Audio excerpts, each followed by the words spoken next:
Good evening, Drew. Oh my goodness, Paul. I'm so high on cough medicine.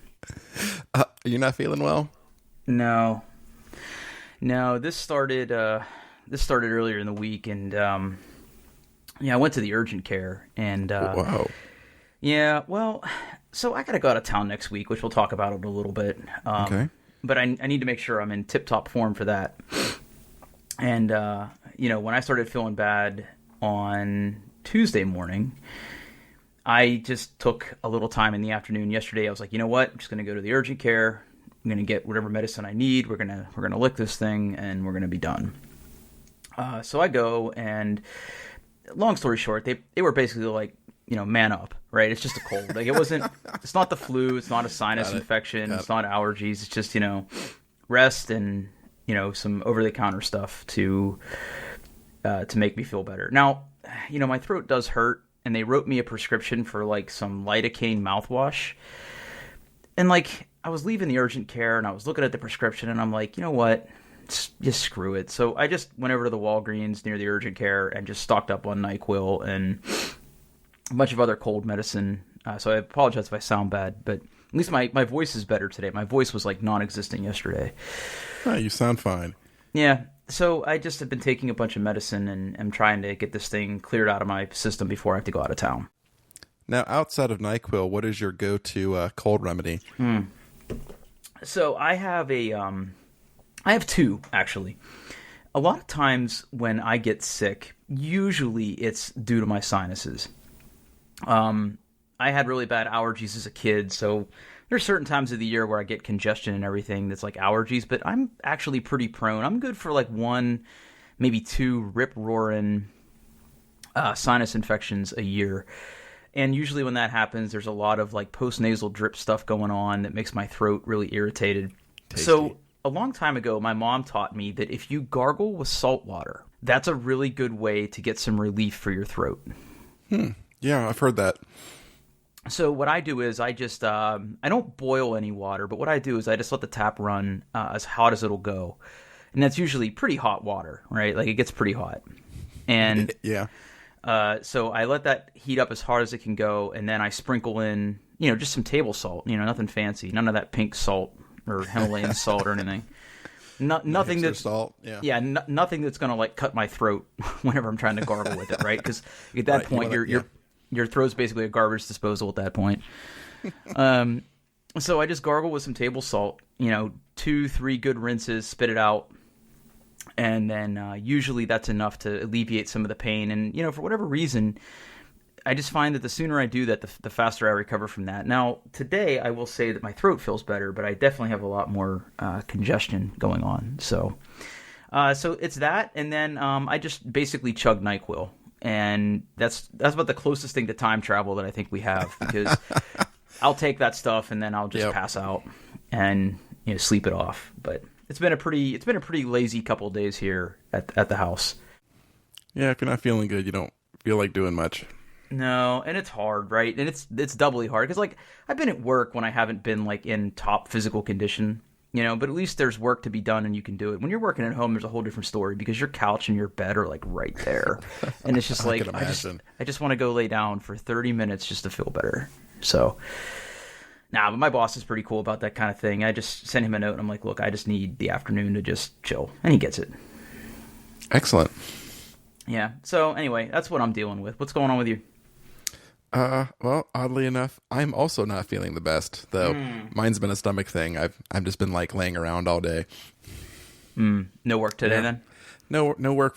I left work early yesterday and didn't work today. I just don't feel right. Yeah, don't feel good. Don't wanna. And exactly, I don't wanna. Yeah. I thankfully knock on bamboo thing here. I don't really get a lot of stomach stuff. When I do, it's pretty heinous. But a lot of times my absences from work are mostly just due to like my sinuses or colds, or I think one time I had the flu really bad. But yeah. Usually I don't get the stomach stuff that bad, but I know it is going around. I mean, it's, January in Ohio. It's kind of prime time for this. Yeah. Turns out. What do you think? You think work tomorrow, or are you going to see how it feels? I'm going to see how it feels. I'm hoping to go to work tomorrow. Luckily, last couple of days, I haven't had a bunch of meetings I'd have to move Oh, around, but right. yeah, It's Code Mash season, is it not? it is. It is Code Mash season. Yep. No Code Mash this year then. I haven't gone to Code Mash for a few years. So for people in not the Central Ohio or Indiana region, why don't you explain what Code Mash is? So Code Mash, okay, it is a local technology / application development conference. I think as far as like Ohio goes, it may be one of the bigger ones, if not the biggest now. They, for some reason, they hold it in the middle of winter in Sandusky, Ohio, at the Kalahari Water Park and Resort. They've been there forever, even though I think they've outgrown that establishment like many, many years ago. They continue to hold on to it. And it attracts a lot of developers from everywhere, I think. It's not like technology specific, but polyglot. I think that's the fancy word for it. Yeah, but it's this week. I think tomorrow or today was the last day for it. I don't know. I didn't go, so I'm not really paying much attention. Yeah, it's a big deal, and also it's one heck of a party. So a lot of developers go to get their drink on, have a good time, socialize. Yeah. Yeah, I know it's one super big party. But what's interesting is I noticed this year, and I don't think this is a new thing this year, but the big thing that I'm noticing on the schedule this year, there's a lot of kids sessions this year. Yeah, they've been doing the Kids Mash for 4 or 5 years now, I think, and it keeps getting bigger and bigger. And the point of that is like, hey, bring your kids, and we'll entertain them during the day while you're getting your learn on. And then in the evening, you can spend some time with them and hit the water park and stuff like that. So, yeah, I mean, it's a fine conference. It's ran well. I don't know. Code Mash and I kind of broke up a few years ago, and I haven't gone back. So I've never been. I submitted to speak there for a couple years, and I know how to be told no enough times. So I've never submitted again. And I'm just looking through the there's not really tracks, it looks like. Oh no, there is tracks. Okay. There is some data, but most of the data things I'm seeing are like, ML algorithms for like face recognition or anything like that. I'm seeing a lot of UI. I'm seeing some container stuff. It's definitely. And one thing they did a couple years ago too, if I remember correctly, there's a lot of like soft skills stuff now too. Yeah, they Leadership, really. Yeah. Mm-hmm. Yeah. So the beginning of the conference, I think it's.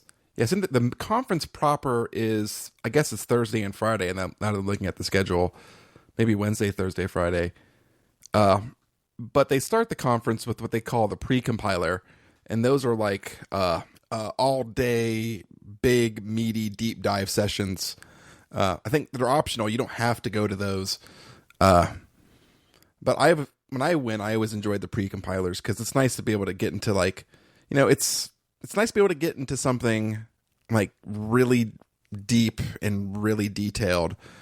Where, your typical, your conferences are fine. I go to conferences. I enjoy them. But, when you only get in like 45 minutes to an hour of someone's time teaching you something, right? You only really get the high points, and being able to deep dive in those pre-compilers are always really nice. But, yeah, they really do like their soft skills talks. So I guess that's right up my alley now that I'm a middle manager. So yeah, you don't get to go to those things anymore. No. I think I know a lot of people. Both people that I used to work with, people that I work with now, and people that I like know outside of like my professional circles that have gone to Code Mash, love Code Mash, have learned a lot of things at Code Mash, have spoken at Code Mash. They speak really highly of it, and I would eventually like to go. And for a conference in Ohio, it's not totally unreasonable. I think it's like $350 for like the 2-day thing. The problem is, like, from what I understand, and I don't know if it's gotten any better this year, it is really like ridiculously hard to get a hotel room there. Yeah. So back when it like first started, like literally everyone at the conference stayed at the Kalahari, and the conference kept growing and growing and growing. And obviously there was enough rooms for everybody. So now I believe that if you don't go to the pre-compilers, you don't even have the option of staying at the Kalahari. You have to get a hotel. And I guess there are some local hotels down the street, but I thought that they did shuttles or something. I believe they do. Yeah. Yeah, maybe one of these days. As my role and my knowledge continues to expand, maybe I'll throw something on the schedule for their next year. I know that the Star Trek Call for Speakers is coming up too, and I didn't get picked last year just because I didn't have really anything good to talk about, and I had done the same session at Star Trek for like 3 years running. So I've got some stuff in my hip pocket that I'd be looking to present, but it's been a while since I've done any technical presenting. Honestly, it's just been too busy. Yeah, not like you have a new job or anything. Yeah, right. Yeah, I always try to go to. I mean, actually, I don't think I've missed a Star Trek, ever? Question mark. Well, maybe I didn't go to the very, very, very first one. And for those of you who don't know, Star Trek is a single day conference in Columbus. They always tie it. They always have it at a movie theater. And they tie it with the opening, or like around the same time a new big geek movie comes out. So originally it was one of the Star Trek movies, and recently it's been Marvel movies, because those things come out like clockwork. Yeah. And it's like I said, it's a really unique experience. It's definitely one of the most unique presenting experiences I've ever had, because I remember, you're basically standing in a movie theater presenting on a screen that is several stories high. And it's just like, it's crazy. And, they've done things where they've done session recordings, and there was the one year where they had it at the Schottenstein Center, and they basically, for those of you who don't know, the Schottenstein Center is, it's basically a basketball / hockey arena for the Ohio State Buckeyes. And they basically like cordoned it off into sections, and it was a really neat concept. I just don't think it worked as well in practice as they thought. I personally thought it went really well. But they got lots of feedback that year. They got lots of feedback that year. At least the parking and the accommodations I thought were better, because when they do it at the movie theaters, parking is always a problem. In fact, there's always that legendary story. In fact, you can find this on YouTube. The very first time I ever spoke at Star Trek, I was speaking at the first thing in the morning, and they were having it at this movie theater on the north side of Columbus, and everybody was coming in, and a lot of people were late because people were parking in places they weren't supposed to park, because this movie theater is in like a shopping center, and they were very specific. Like, you can't park, near these other stores. You have to park in the movie parking lot only, or find another place. Or in the park. back, yeah. Or in the very back. So all these people were coming in late, which is fine. It's dark and I can't really see anything. But like, I was like 15 minutes into my talk, and like I saw the proctor in the front of my room like waving his hands at me. So like I stopped like mid-presentation, and like you can see this on the YouTube video. We'll put a link in the show notes, where it was like, hey, by the way, if you parked in these things, go move your car. And like half the movie theater left. Like, it was just, it was so surreal. So it was actually pretty funny. But I mean, not for those people. Last year they did it at the movie theater at Easton, and it was a wonderful experience, because Easton could easily handle all the parking for all these people. And I believe they're having it again there this year. Well, so, I thought that they were doing, maybe it was the year I was there. I seem to remember the last year I spoke at Star Trek, it was at Easton. And yeah, Easton's a pretty good place to do it. They're very comfortable theaters. There's very adequate parking. There's lots of good places to go get lunch. Like, maybe they've done 2 years in a row there. Yeah, I seem to remember one year, didn't they have it like... They had it somewhere else, and then that was the year they had it at the Shot, I think, where they bust everybody down to the to the movie theater, because it wasn't a movie theater. Yeah, right. Yeah, they bust everybody from there to the movie theater. Like, what is that area called there? I'm drawing a complete blank. Yeah, I don't know either. Yeah, that was a good year too. Yeah. So I know the call for speakers, or call for papers, or call submissions are going to be coming up here at the end of January. I've got a few abstracts that I'm working on, just because, it's local and it's a cool conference and I really want to go.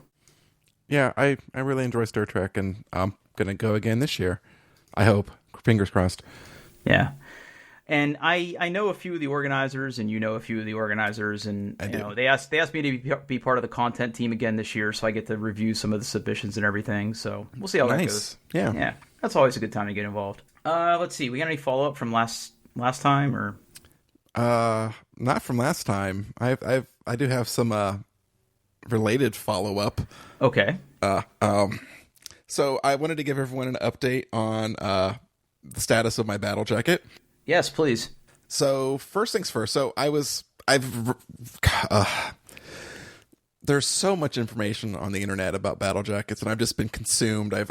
There's a whole subreddit for it, /r/BattleJackets. All right, I'm gonna look at that while you talk. Go ahead. Yeah. There's a lot of people just bragging, and they have like a trade patches kind of thing. And I've gone down and deep into like sewing. YouTube, learning how to sew patches and how to take sleeves off and how to distress my denim. So, Drew, you bought me a beautiful, beautiful jacket, but one of the qualities it had like a winter lining, and I was totally okay with that until I started actually like looking at how the lining was attached to the coat. Oh no! So I was concerned that it really was only attached at the collars, at the wrists, and around the bottom. And if I cut off the sleeves, which you have to cut off the sleeves, I was concerned about the dangling. Like, would I have to rip out the lining? How would it work? And then I was trying it on. I kind of realized that I probably need an extra large. So I did bite the bullet, and I did end up exchanging it for a non-lined extra large. Okay, cool. Yep. I had to order it. I had to get that one online because turns out, stores don't stock a lot of regular denim jackets in the middle of winter. So that'll be coming on Saturday, and when I get it, I'm gonna take some pictures. I'm gonna hack off the sleeves. It's going to be spectacular, and I have ordered my first wave of patches. All right, what'd you go with? So, I'll see if I'll put some links in the show notes here. So the first one, so not every battle jacket follows this style, but a lot of them, they feature kind of one central patch on the back. And they're typically called back patches because they're bigger. Now, you can get ones that literally take up the entire, like, the whole back. And you can get ones that are a little bit smaller. I'm looking at a few on the subreddit right now, and it looks like somebody is starting a new jacket, and they have the big Hank 3 patch on the back. It's like takes up the whole back of their jacket. Yes. Yep. Yeah. Now, is that the kind of the look you're going for too? So I looked around a lot, and I wanted something larger. It didn't necessarily have to take up the entire patch. So turns out there's a lot of people on eBay who just, screw copyright law. We're just going to sell whatever we want on eBay. Yep. And I ordered a behemoth embroidered back patch. I'm going to put the link into the show notes if eBay will let me. If you look at the pictures, it doesn't take up the entire, doesn't go all the way down, but it is bigger than a normal patch. It's got a design that I really, really like on it. A couple of winged bird / dragon things over an 8-pointed star with, the name of the band written out in that, crazy metal script with lots of weird, evil serifs. Now, is that officially their logo? No. Okay. No. They must have produced something like this earlier because you can find this kind of design. A few people make this design. It definitely is how they write their name. But I kept coming back to this design over and over again. I had a Bear document with just links to nothing but patches that I wanted. So that is ordered, and I've also ordered some smaller ones for the front, mostly just because I need practice sewing in patches before I go for the large, huge patch on the back. Yeah. So I need some practice. Oh, and speaking of patches, I sent a picture of this to you. I got the most unique gift this week at work. I come into the office and there's an envelope sitting on my desk and it was from friend of the show, Nikki. Hi, Nikki. Inside of the envelope was a Snoopy patch. A Snoopy and Woodstock patch, yes. Yeah. You're going to have to put that on your battle jacket. Okay, all right. Well, I would put it on my battle jacket. Funny enough, now that I'm on this eBay page that you linked, I'm looking through some of the similar sponsored items, and I would love to have a battle jacket with this Ice Cube Raiders emblem with his face on it. And it's not small. Like, it's 11 by 10. Like, it's a big Ice Cube patch. It's literally the words Ice Cube in an interesting font.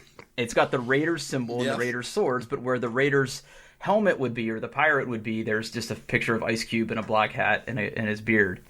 Yes. Yeah, there's a few interesting patches here. Yeah. Huh. This is a world I didn't know existed. So. Yeah, I didn't either, and it turns out a lot. If you start looking into these, a lot of them come from Russia. Lot. Metal. From what I understand, and again, you keep me honest on this one. Like, if you really want to die, you go to a metal show in Russia, right? Like, I don't know.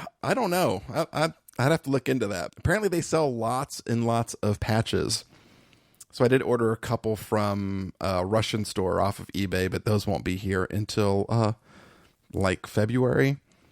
So my real goal is to have something respectable that I can wear come around April, because I have I have 3 shows in April that I like to wear it to. So, yeah. Okay, so now patches are just kind of one piece of this equation, I think.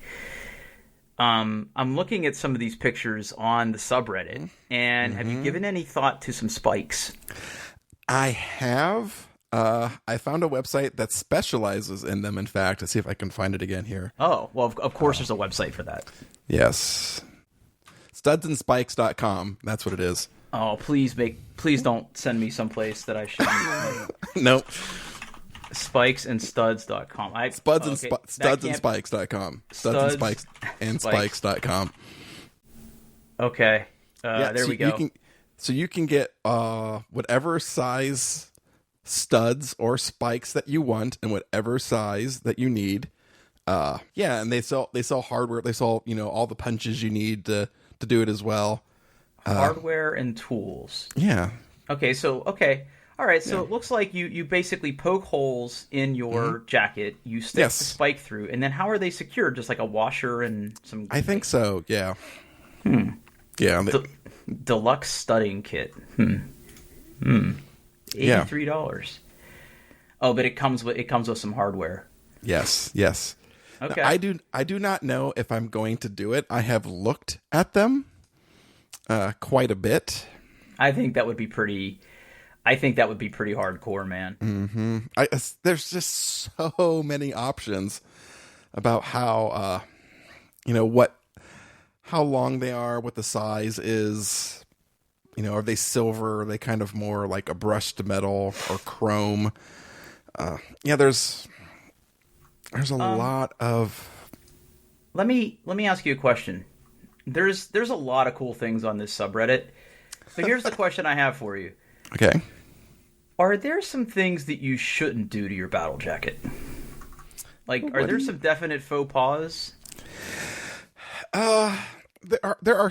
Okay, we're gonna get into a weird subtopic of metal elitism. Okay, let's go. So, I am not a metal elitist. I like who I like. I like bands from various genres. You definitely get some people in the culture who are like, well, if you don't listen to my particular brand of, Scandinavian black metal from the late 80s and early 90s, then you're not really a true metalhead. And those people have a lot of rules about what and should not be done to your battle jacket. Some people are like, if you don't buy the patch at the show, you're not a real metalhead. Well, turns out not every band sells patches at shows. Or sometimes, like, the bands you really like don't come to your city very often, or the States even. Some people say, like, well, don't really mix your metal genres, like pick 2 or 3 and stick to those. I'm in the camp of, I'm going to do with my jacket what I want to do with it and put the patches on that I want. So, yeah, it's, screw rolls. It's my jacket. I'm going to do what I want. Mm-hmm. I'm not going to do pins. I don't like pins. I'm just going to do nothing but patches. Mm-hmm. Yeah. So now the question is, will I post my battle jacket to /r/BattleJackets? I hope you do, because I would love to discover your Reddit username. I will never divulge mine. I don't want anybody ever to know what I post and what I comment on Reddit, because if it's possible for you to think less of me, you will. Oh, see, I keep looking at these. If you go to studsandspikes.com and hover over studs and click on the English Punk 77 category. English Punk 77. Mm-hmm. Okay. So I like those. Oh, so the more what's the word I'm looking for here? Girthy boys. Yes. Yeah, they're bigger. Yeah. Yeah. I don't want a lot of spikes. If I did any or spikes or studs, I think I would just do them like I don't know, like along the pockets maybe.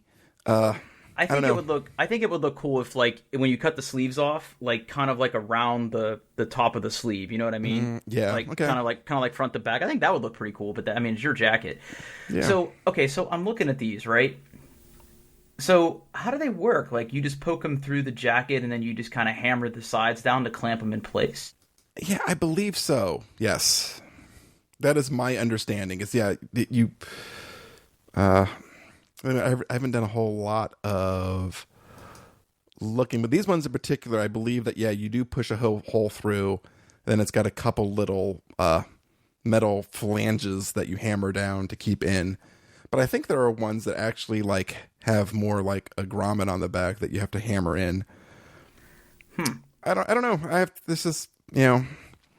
haven't looked too hard into this. I'm focused on getting the sleeves off with not destroying that. And even then, there's 2 different trains of thought with taking the sleeves off. Okay. You can go after the threads and actually, like, unthread it and get a nice clean line, or you can just hack them off and leave some, frays, which I think that's what I'm going to go to. You take them off.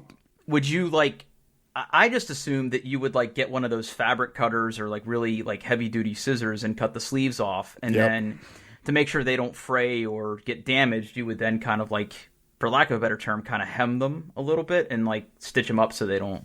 I don't know. Yeah, but I think I may go for more of a just natural, clean, kind of frayed look on the sides. There is one overarching rule for battle jackets that almost everyone universally agrees on. Okay. And that rule is, don't wash it unless it has vomit on it. Oh. So blood and alcohol and all that other stuff is fair game? That's all fair game. Huh. Yep. Okay.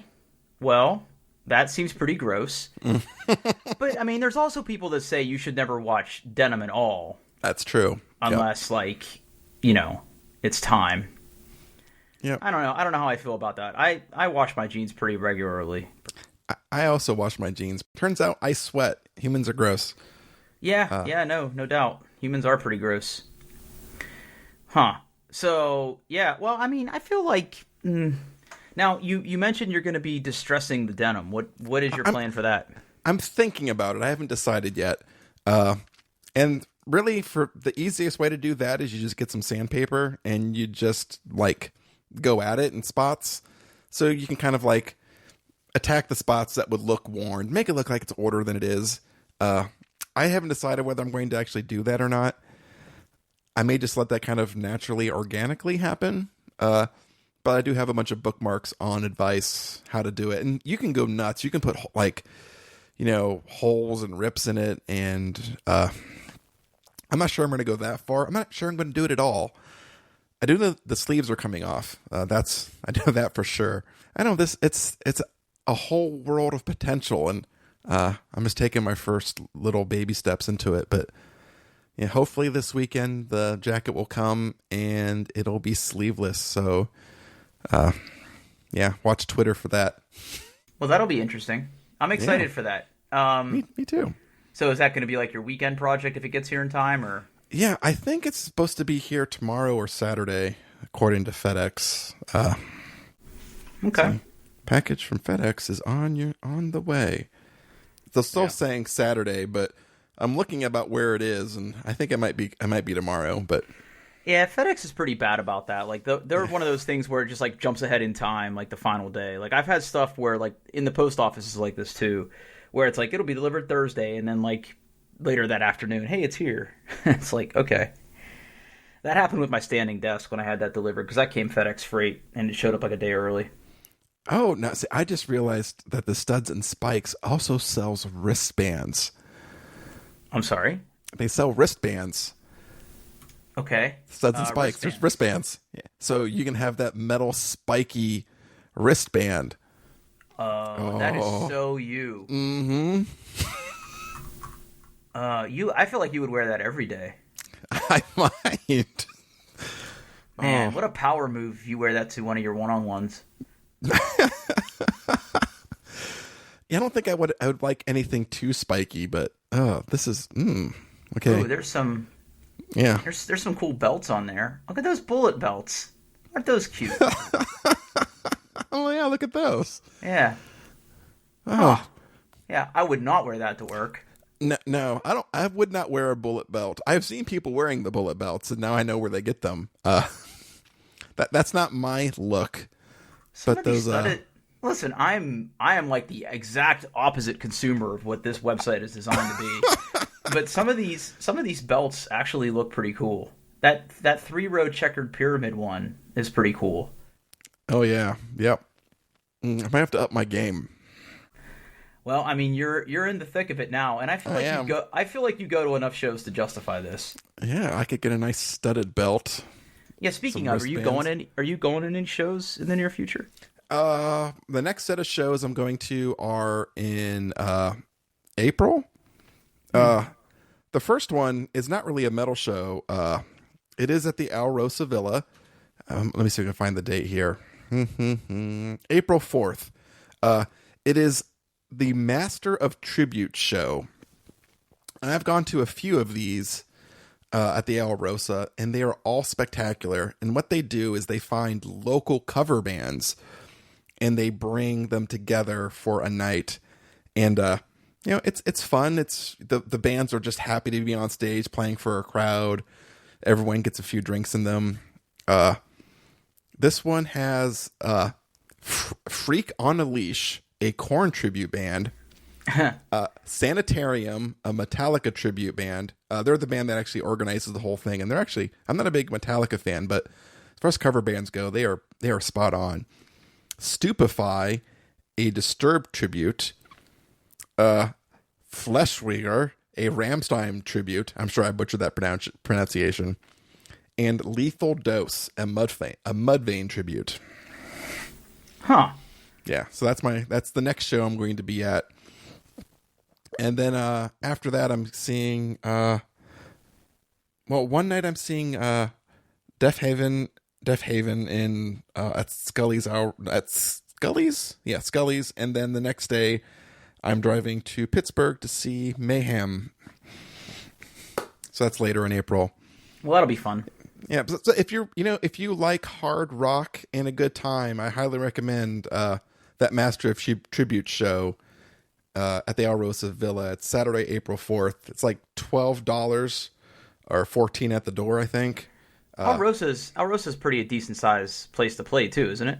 Yeah, it's not too bad. I mean, it's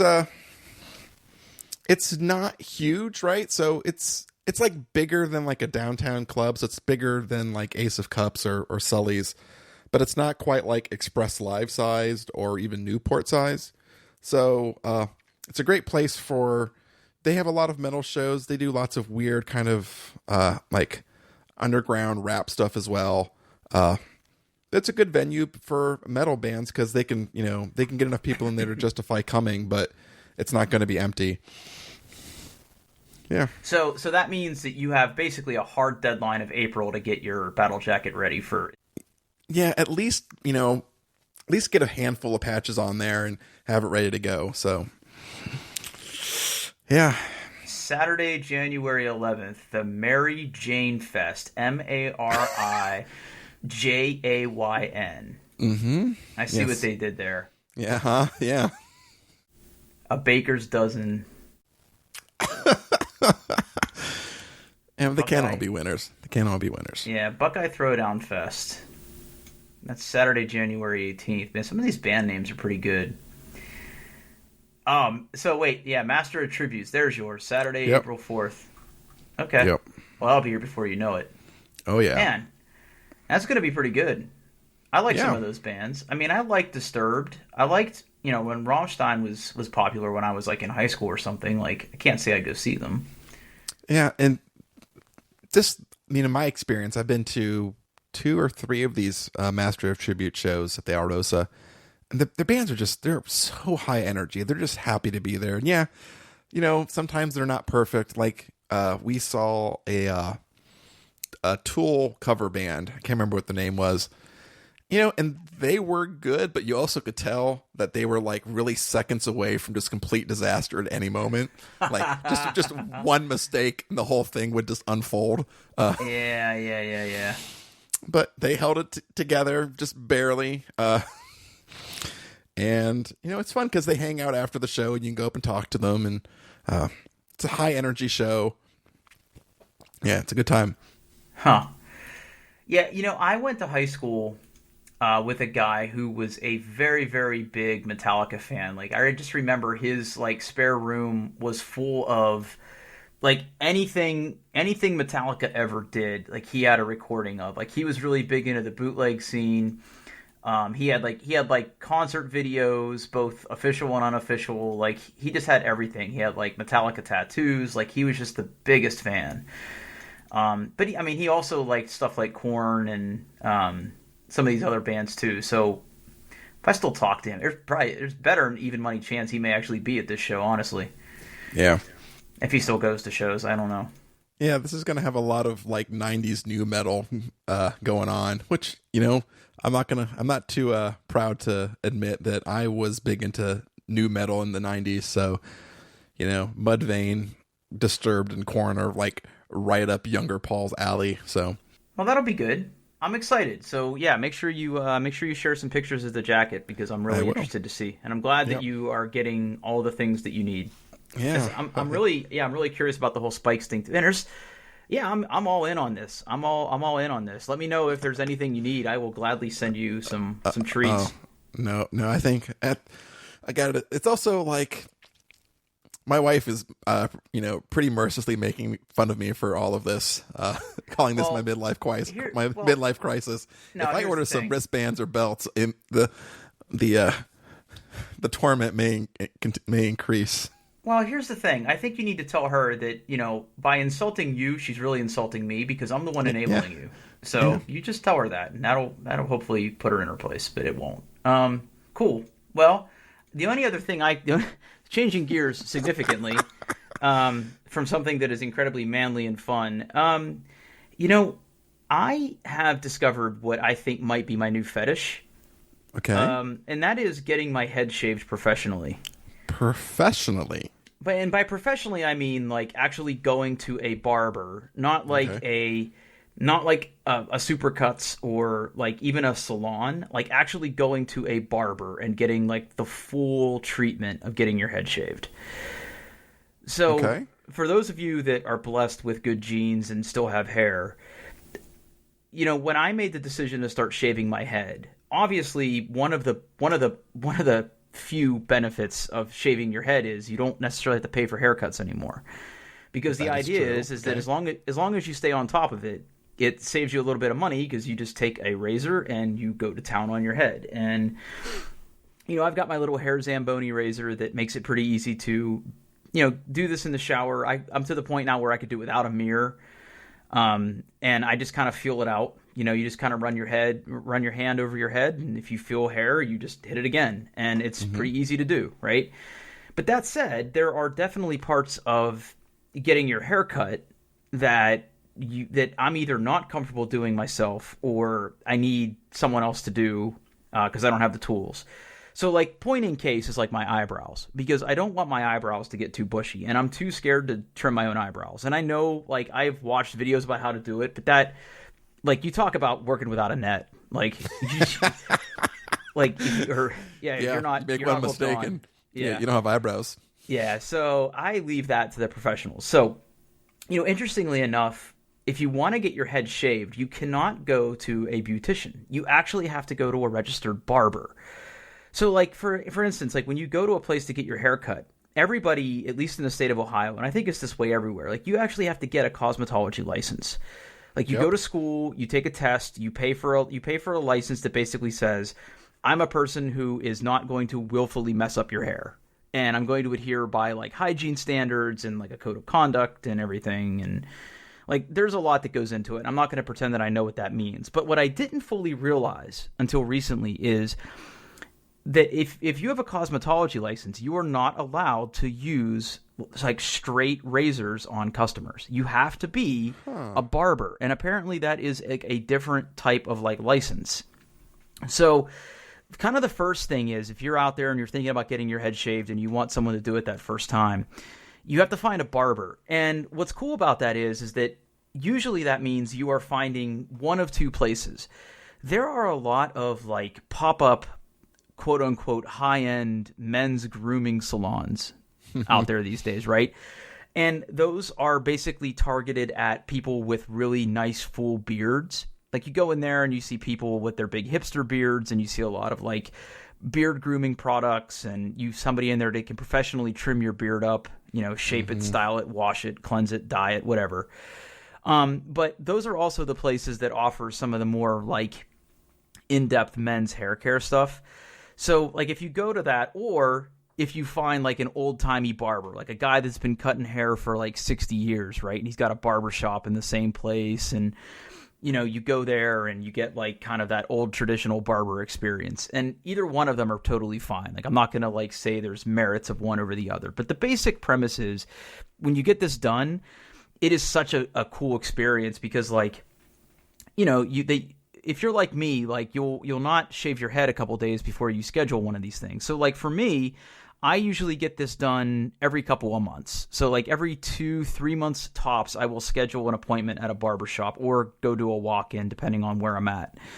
And, you go in, and, like, the first thing they do is they clipper your head. They try to get the hair as close as they can before they then, bust out the straight razor. But, like, they have the machines that have, like, the warm shaving cream, and then you get, like, those warm towels on your head to, like, open up your pores, and you get, like, the good aftershave that doesn't smell terrible, and good moisturizer, and you get the straight razor on your head, and the whole experience is just, like, so relaxing. And they take their time. Like, you're not going to be there for, like, 10 or 15 minutes. You're going to be there for 35-40 minutes, depending on, like, how busy they are or how long it takes them to do it. And like today, I went in and I had an appointment with a girl barber, a female barber, and it's the second time I've run into her there, and she's really good. But she actually cut my head today, and it was a total accident, right? I mean, you're working with a straight razor, and things happen. I mean, it wasn't like a bad cut, like I didn't need stitches or anything, but she hit like a little skin tag or something on my head, and had a little bit of blood, and they apparently bleach all their towels. So, like, I was apologizing, right? Because I don't want to ruin any of their towels. Right. But, like, it's they have a system there, right? Like, they basically, they let it bleed a little bit. And then, like, when you're done, before they hit you with, like, the aftershave and, like, the powder and all that stuff, they basically put a cold towel on your head. And, like, it's been pretty cold in Ohio. So, like, it's pretty shocking. Like, it wakes you up if you're not awake. hit you with the cold towel. It's basically they use the warm towel to open up your pores so they can get closer to the hair, and then when they're done, they basically throw the cold towel on your head to close everything back up, and like anything that's bleeding, like immediately stops bleeding. It's pretty interesting. So I had that done today. You know, I had my eyebrows cleaned up and everything, and then like, you know, I'm a 40-year-old dude.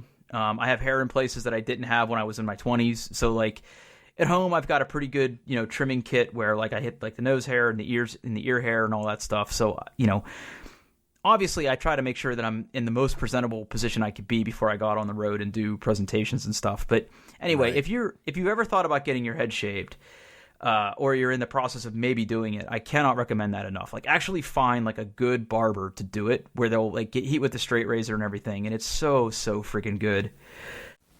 Now, what I enjoy is a good manicure and pedicure. Yes, I remember that. I wasn't there for it, but I remember when you and the team you were with at the time did that. Yes. I don't get them as often as I would like, but I do get them probably like once a quarter now. So every 4 months or so, 3 months. I know math, 3 months is a quarter. I'm actually pretty due. I got some cuticles that are getting a little flyboys, and my nails could get, I don't do polish, but I do get them where they buff them down. They kind of make them shiny by just sanding them. I enjoy those quite a bit. And yeah, I think it's about time, but it's the same thing. It's like you go in, you get pampered for an hour. Yeah. And like getting your nails trimmed and stuff is just kind of the side effect, like just getting taken care of. That's what I enjoy. Got to treat yourself. Yeah, so I've never had a manicure or pedicure because I am a nail biter. I am also a nail biter, but but here's the thing, Paul. Do you bite your toenails? no. Please tell me you don't bite your toenails. I bite my toenails. Oh no.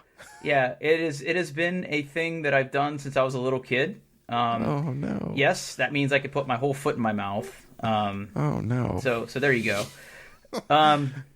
Yeah, listen, I can't say that I'm overly proud of it, but yeah, I bite my toenails. And you know, it's because of things like that I can't get a pedicure because it would be completely lost on me. But it also means that, and this isn't like I've had a fair share of like ingrown toenails and fingernails because I bite my nails so much.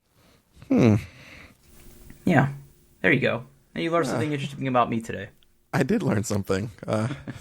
We all learned something today. Yeah, we all learned something today. You're did. welcome. Thank you. Yeah. I can't say I have many vices, but that's one of them. Yeah. Okay. Well. Yeah. Yeah. And my advice to everyone who's thinking about biting their nails: don't. It's a gross habit. It is a pretty gross habit. It is a pretty gross habit. I'll fully admit. Yeah. But for me, it's been a nerves thing, and yeah, I've always bitten my nails. Like if you see me on an airplane, which is like my most favorite place to be, right. You'll see me biting my nails quite a bit to the point where they'll get bloody. But that's a whole different thing. Like it's yeah. I've never gone that bad. Yeah, Paul, I'm an imperfect human. You know, we all have flaws. It's okay. We still love you. Thanks. Last thing to talk about today. Okay. I need your help, and okay. I need the audience's help. All right. So you know, if you've been listening to the podcast, you know that I recently rebuilt my computer, and I did that right before Christmas. Mm-hmm. And you know, I'm a pretty easy guy to buy presents for, and you know, my very generous friends and family got me a lot of different gift cards for Christmas. And a lot of those are to my most favorite store in the whole world, which is Micro Center. And I also have a few Amazon gift cards that I have. And you know, now that this computer is like functioning and running, I've toyed with the idea of going to Micro Center and building another PC or further upgrading this one, but it's so new that it seems like a waste of money. And you know, thanks to your very generous Christmas gift, I am just bathed in glorious mesh Wi-Fi at all times, and I don't need to upgrade that. You know, I'm not quite ready to buy a new Mac, and even if I was, I wouldn't get it at Micro Center because I would want a non-standard configuration, and they only stock standard configurations at Micro Center. I don't need a new monitor. I don't need a new microphone. You know, I'm in that weird place where, you know, super techie nerdy Drew, I've got these gift cards to spend and I just don't really know what to spend them on. So I'm looking for something fun to treat myself to. Let's just say that I have more than a little bit to spend. Okay. So I'm like a little bit of a loss here. I don't really know what I'm going to do.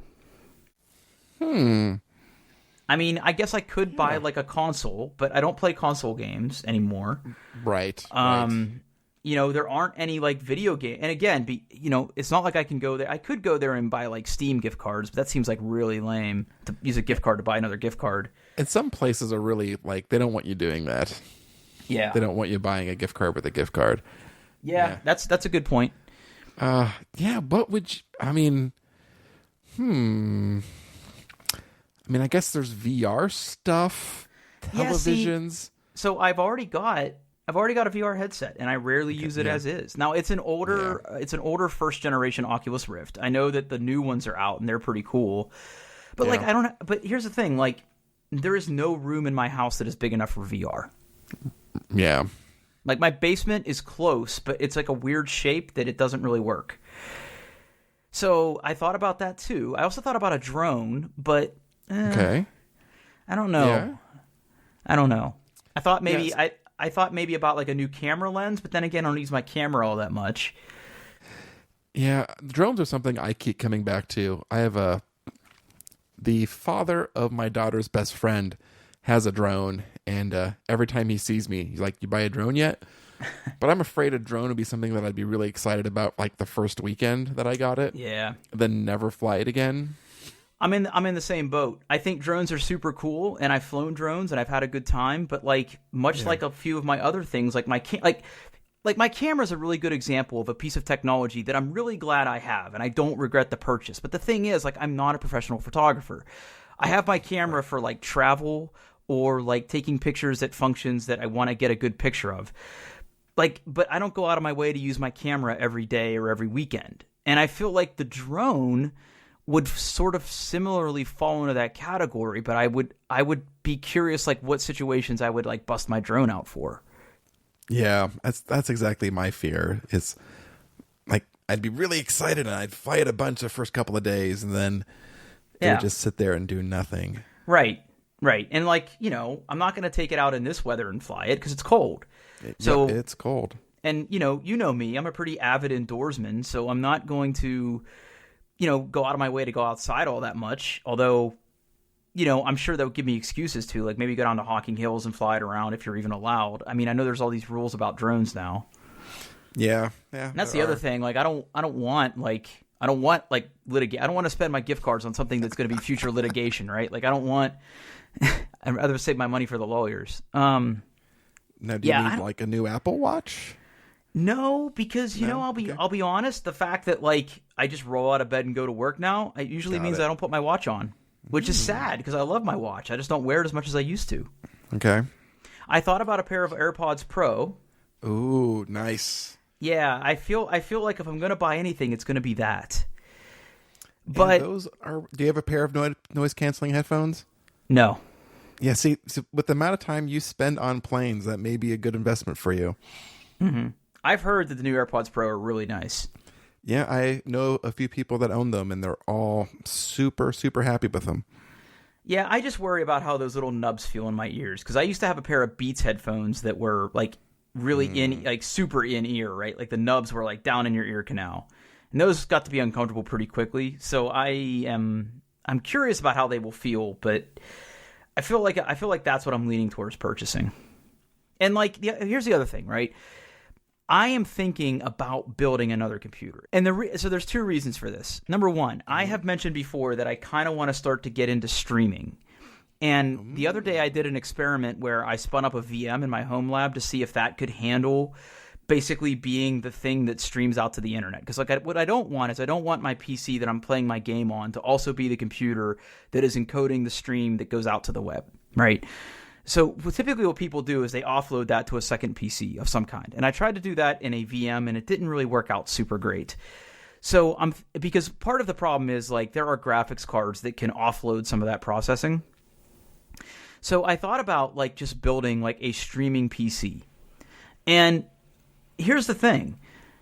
I also kind of want to build another water cooling loop. Like, I know that sounds crazy after all the grief it gave me, but I kind of want to do that again.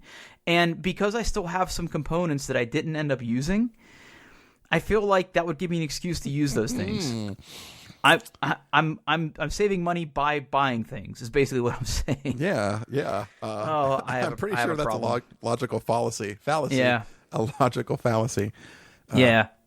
I'm thinking about it. Let's put it this way. I'm thinking about it. You're thinking about it. I'm thinking about it. Like, because like with the gift cards I have, I could easily pick up a couple components like at Micro Center and then use Amazon to buy like a couple of the other things I would need like a power supply and maybe like a case. And then like just build like a little compact streaming PC that I use for streaming, right? And it could be water cooled and it could be nice and that's kind of what I'm thinking. I don't know though. Like I don't know. I'm waffling. I'm rambling, but that's what I'm thinking. Interesting. Now, and then I could do streaming of like development, or I could do streaming of gaming, or I don't know. Like I'm not going to try to make that my primary source of income because no one wants to see me do that. But I don't know. Like I said, I am considering it. I'm weighing my options, but at the same time, dear listeners, if you have ideas of toys or cool pieces of technology that you are using that you think I would enjoy, send your recommendations over. Or if you do streaming and you have ideas for things that make streaming life easier, like good lighting system or a good camera, like good webcam or something, like definitely send me those as well. Now, what about you, Paul? Do you have any other ideas? I'm giving it some thoughts. I mean, there's, yeah, that's tough. I mean, I also usually, I'm the kind of guy that just buys what I want when I want it. Yep. So I can be hard to shop for, and I usually find myself with some gift cards around the holidays. And yeah, I feel your pain. It's sometimes tough to know what to spend those on. And then you also kind of, like, I'm sure there's stuff you can always buy around the home, but that kind of defeats the purpose of the gift. You want something that's, sure, for you. Yeah. Yeah, so that can be tough. Yeah. Yeah, I'm really struggling with what I want to do here. Really struggling. Yeah, that can be tough. Well, if I think of anything, I will let you know. And like you said, listeners, if you have some ideas, send them in. Okay. Yeah, please do. And, I could easily spend this money on all sorts of maker or tinkering stuff. And, like, that's an option, too. Maybe build, like, a new, like home media PC or something. I don't know. Like, there's so many different avenues I can go down here. And I just don't know. Yeah. I don't know. Anyway. Yeah, so send me those ideas. And if you think of anything, Paul, let me know. I will. Yeah. All right. Well, it's getting to be about that time. What do you say we wrap this thing up? All right, let's wrap it up. Where are people finding us? You can find us on the internet, of course, at doingtheirbest.com. You can reach us on the Twitters. The show is at doingbestpod. And you can reach me at Paul Baylor. That's BAHLER. And you can send those emails to contact@doingtheirbest.com. And where can we find you, Drew? You can find me on the internet at Pittfurg, PITTFURG. Give me a follow, say hello. Spectacular. And yeah, hopefully we'll run into each other if you've never met me before at Stir Trek in a few months. Hopefully, we'll see. Indeed. Yep. All right, everybody. Well, that's it for this week then. Yep. Thanks a lot. Yep.